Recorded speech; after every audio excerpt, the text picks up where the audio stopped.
सुप्रभात, मैं कुमार फिरोज और आप देख रहे हैं पंचायत का चुनाव। जिस प्रकार से लगातार हमारे ब्लॉक परिहार में लोगों का, उम्मीदवार का, जनप्रतिनिधियों का ये जो भीड़ आप देख रहे हैं, आज लगातार चौथा दिन यहाँ पे ब्लॉक परिहार में जिस तरीके से लोग नामांकन के लिए लगातार आ रहे हैं, आज चौथा दिन है, लेकिन कहीं भी भीड़ में कमी नहीं, लगातार इजाफा देखा जा सकता है। इसी के साथ हमारे साथ एक नए प्रत्याशी जो है अपने पंचायत समिति और उम्मीदवार के लिए वो जुड़ चुके हैं। जानना चाहेंगे उनसे उनका परिचय। क्या शुभ नाम हो गया आपका? किस पंचायत से हैं आप? किस पद के नॉमिनेशन दिया आपने? पंचायत समिति। इससे पूर्व आप थे या नहीं थे? पूर्व थे। तो ये लगातार जो हमारे पंचायत में जो पंचायती योजना जो भी सरकार द्वारा दी जाती है, उसके बारे में क्या कहना चाहेंगे? लगातार करप्शन जो है कहीं ना कहीं बिहार के पंचायती राज्य को खोखला कर रखा है। आपके उम्मीदवार रहने पे क्या विकास का दर आपके पंचायत से देखा गया है? हर जगह रोड वूड बना है। अरे जैसे कि पैसा था 2700 पंचायत पक्कीकरण करवाया गया है। पंचायत में विकास के काम हुआ है। पंचायत से सेकेंड आवर में मैं थाना पंचायत से जीता, वहाँ से उसके बाद कि हर पंचायत से छवि बना रहे ताकि आने वाला दिन में विधानसभा चुनाव लड़ेंगे। और मेरा यही उम्मीद है कि जनता के बीच में अपना साख जमाना है, कि हर पंचायत में जीत करके ये माहौल को दिखाना है कि हमारी सेवा एक कामयाब रहे और जनता को सेवा करने का मौका है। चलिए, बहुत बहुत धन्यवाद आपका हमारे साथ जुड़ने के लिए। कहीं ना कहीं मैं भी आपको शुभकामनाएं देता हूं, लेकिन एक बात मैं आपसे जाहिर करना चाहूँगा, लगातार पूर्व से आप समाज सेवा कर रहे हैं, लेकिन कहीं ना कहीं जो हमारे ग्रामीण लोग होते हैं उनके पास जो भी सरकार द्वारा योजनाएं दी जाती है, धरातल पे वो नहीं पहुंच पाता है। बीच से ही जो बिचौलिए होते हैं, ये मैं नहीं कह रहा कि आप लिए या वो जनप्रतिनिधि लिए, लेकिन तमाम जो जनप्रतिनिधियों के बिचौलिए होते हैं, जिसको ब्रोकर कहते हैं, अपने भाषा में बात करें तो दलाल कहते हैं, वो दलाल के द्वारा कहीं ना कहीं जो राशि की बात है, लगातार आवास का हो या राशन कार्ड हो, छोटी छोटी चीजों में छोटा छोटा राशि का डिमांड किया जाता है। इस विषय में क्या कहना चाहिए? इसमें अफसरशाही है, और जब तक ये सरकार रहेगी, जब तक भ्रष्टाचार कभी मिटने वाला नहीं है, धरती पर नहीं मिट सकता है। जब तक ये सरकार रहेगा, जब तक ये भ्रष्टाचार ये नाम का है कि कभी कभी मतलब कि वो पकड़ के दिखाते हैं, लेकिन 30-20 लगना है, ये भ्रष्टाचारी उपटने का चीज नहीं है। आप ये निशाना नीतीश कुमार के साथ रहे क्या? बिल्कुल सही है कि वो इसकी सरकार फेलियर है और ये कहीं जनता के ऊपर दिखाई नहीं है।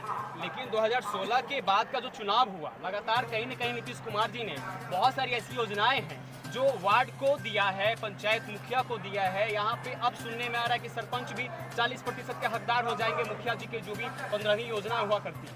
तो ये योजनाएं तो लगातार उनके द्वारा ये तो सरकार की नीति है कि घर घर में बांट करके अपनी शासन करना है। सुशासन की सरकार है। ये गरीबों के बेवकूफ बना करके लूट खसोट की काम चल रहा है। भ्रष्टाचारी रोकने का एक भी मतलब चालू है, एक भी दिखाई नहीं दे रहा है। आपकी सरकार और रहेगा, सरकार चेंज नहीं होगा तब तक मिटने का चीज। कहीं न कहीं जनप्रतिनिधियों का तो हाथ इसमें रहता ही। जनप्रतिनिधि कहीं पर नहीं है। जनप्रतिनिधि वहाँ पर होता कि जनप्रतिनिधि के ऑल इन ऑल काम होता है। जो अफसर रहता है तो उसको गलत ढंग से फंसाता कि ये गलत क्यों हुआ है। वह जाता है एमपी करता है, गलत चीज के एमपी कर करके एक फीट मिट्टी नहीं करता है, वो पाइप मिट्टी का लगा दे, टीन का लगा दे, वो चालू है तो चालू है। एक कागज आप कहना क्या चाहते हैं? अपनी बातों से पूरा अपना जो संवाद आप देना चाहते हैं अपने ग्रामीणों के बीच, यदि आप पंचायत समिति बनते हैं, उम्मीदवार फिर से आप जीतते हैं, तो क्या इस बार विकास के नाम पे अपनी ओर से आप भेंट करेंगे? इस बार मेरी ये वादा है कि भ्रष्टाचार को, जो इंदिरा आवास है, वृद्धा पेंशन है, ब्लॉक में जो कुछ काम हो रहा है, या मुझे जो कुछ करना पड़े, इससे भी पहले मैं लड़ाई लड़ा, केस मुकदमा हुआ, इस बार और जो होना होगा, लेकिन उस पर धरना प्रदर्शन एकदम अरे रहेंगे। विकास के लिए जनता के प्रति समर्पित रहे।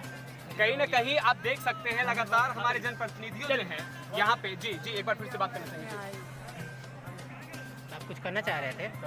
क्या सवाल कीजिए? जी, लगातार जो जनप्रतिनिधि यहाँ पंचायती चुनाव को लेकर के नॉमिनेट अपना नाम दे रहे हैं, लेकिन लगातार कहीं न कहीं विकास का जो रेट है, जो दर है, वो प्रतिशतता बहुत कम भापी जाती है। लगातार ग्रामीणों के नाम पे बहुत सारी योजनाएं आती है, ये बात सत्य है, लेकिन क्या सचमुच वो धरातल पे पहुंच पाता है, ग्रामीणों को उसका लाभ मिल पाता है? इसमें जितना दोष एक अफसरशाही हमारे कर्मचारी हो या जनप्रतिनिधि हो, उतना ही दोष मैं ग्रामीणों को भी देना चाहूँगा। कहीं ना कहीं मैं भी एक ग्रामीण हूँ, लेकिन दोषारोपण इसलिए कर रहा हूँ कि कहीं ना कहीं लोग अपना काम पहले करवाने के चक्कर में 2 रुपया, 4 रुपया, 2000 का घूस देने को भी तैयार हो जाते हैं। कहीं ना कहीं इस बात को भी देखा जाता है, तो इस बात से भी आप सहमत हैं? इस बात से बिल्कुल सरकार, यदि घर के गार्जियन कंप्लीट होगा, कभी भी विकास अच्छा होगा। यदि उसका अफसरशाही मिट जाएगी, कहीं भी विकास अच्छा होगा। अफसर की वजह से एमबी करना है 4 लाख का, वो होता है 1 लाख का काम। वो ढालना है 6 इंची, ढलाता है 3 इंच। वो उसको कमीशन चाहिए। ये भ्रष्टाचार एकदम सेटिंग है।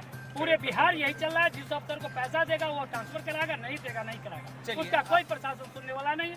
मैं इतना ही कर करके मैं अपनी बात को समाप्त करता हूँ और आम जनता को हमारे तरफ से नमन है, धन्यवाद है। कहीं ना कहीं ग्रामीणों की ओर से भी आप पे वादा और विश्वास कर करके इस तरीके से जो है आपका जीत आपको मिले, इसकी शुभकामना देता हूँ। साथ में देखते रहिए तमाम पंचायती चुनाव की खबर हमारे चैनल के साथ। धन्यवाद। आप देख रहे हैं पंचायती चुनाव का ये खेल। लगातार हमारे परिहार ब्लॉक में चुनावों का जो नामांकन का सिलसिला है उसमें कमी होने की वजह इजाफा लगातार होता जा रहा है। साथ ही हमारे जो नए प्रत्याशी हैं, पूर्व प्रत्याशी हैं, बढ़ चढ़कर इस जो ये पंचायती चुनाव का पूरा मेला है उसमें प्रतिभागी ले रहे हैं। लेकिन साथ ही जिस वजह से जिस मुद्दों को दिखला करके ग्रामीणों के समीप हमारे जो जनप्रतिनिधि हैं वो नज़दीक जाते हैं वोट के लिए, क्या वही वादा, वही ईमानदारी, वही निष्पक्षता के साथ वो धरातल पे काम करते हैं या नहीं करते हैं? कहीं न कहीं जनप्रतिनिधियों द्वारा एक दोषारोपण दिया जाता है कि जिस तरीके से लगातार सरकार द्वारा जो योजनाएं ग्रामीणों के लिए आती है वो ग्रामीणों तक नहीं पहुंच पाता है, बीच के जो बिचौलिए ब्रोकर होते हैं उन तक ही रह जाता है।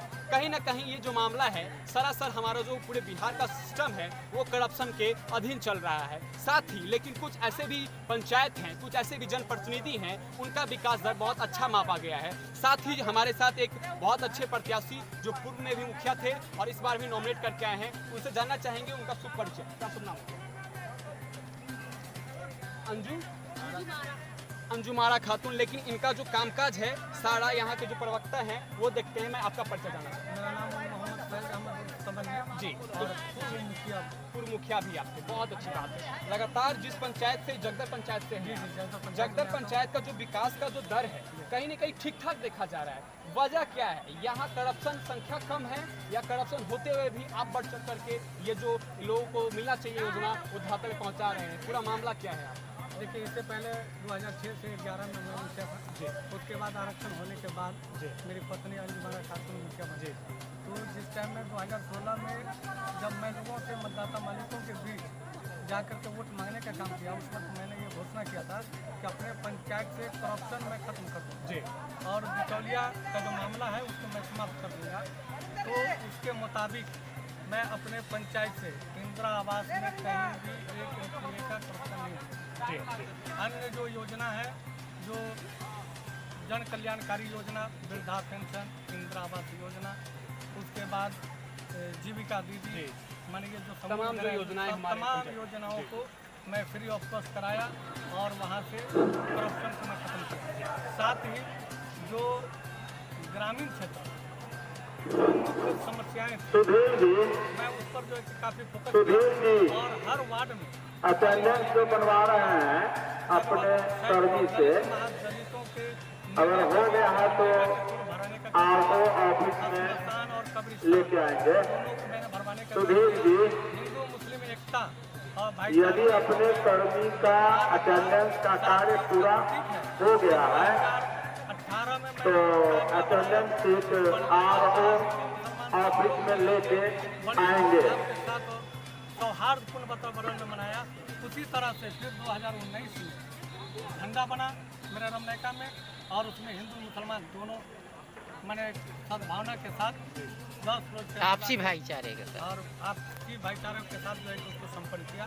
ये सबसे बड़ी बात है कि मेरे यहाँ किसी भी तरह 5 साल के अंदर में एक भी मुकदमा के थाना तक मैं नहीं आने दिया। वहाँ जैसे भी हमको खबर मिली मैंने ग्राम कचहरी के अलावा उसके अलावा भी हम उसमें पाल करके और उस मामला को जो है पूरे बीते 5 वर्षों में ग्रामीणों का जो विश्वास का अचीवमेंट है वो आपने हासिल कर रखा है कहीं ना कहीं। लेकिन साथ ही 90% प्लस इनका विकास दर जो इनकी पंचायत जगदर का है वो देखा गया है। इसके लिए साथ ही आपको बहुत सारी शुभकामनाएं भी देना चाहूँगा। साथ में कुछ बातें यहाँ लिखी हुई हैं ग्राम पंचायत राज जगदर का। ये मैं तस्वीर दिखाना चाहूँगा आप लोगों को। ये तस्वीर, ये तमाम जो पंचवर्षीय संपन्न कार्य योजना है उसके बारे में लिखा हुआ है। पूरी पंचायत में सैकड़ों दलित महादलित बीपीएल की निजी जमीन में मिट्टीकरण का कार्य है। ऐसी तमाम 28 ऐसा योजना है जो इनके द्वारा इस वित्तीय 5 वर्षों में किया गया है। इसी के साथ बहुत बहुत धन्यवाद आपका, बहुत बहुत शुक्रिया और आप हमारे साथ जुड़ने के लिए और साथ ही बहुत बहुत शुभकामनाएं आपको। चलिए, आप ही के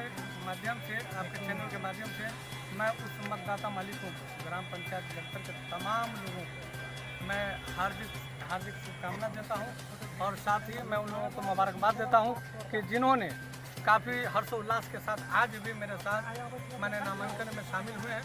इसके लिए मैं तमाम लोगों को मुबारकबाद देता हूँ और आप लोगों को भी मैं मुबारकबाद देता हूँ कि कम से कम ये सच्चाई को आगे बढ़ाने के लिए सामने आए। बहुत बहुत धन्यवाद आपका हमारे साथ जुड़ने के लिए। साथ ही ऐसी तमाम खबरों के लिए हमारे साथ जुड़े रहिए। तब तक के लिए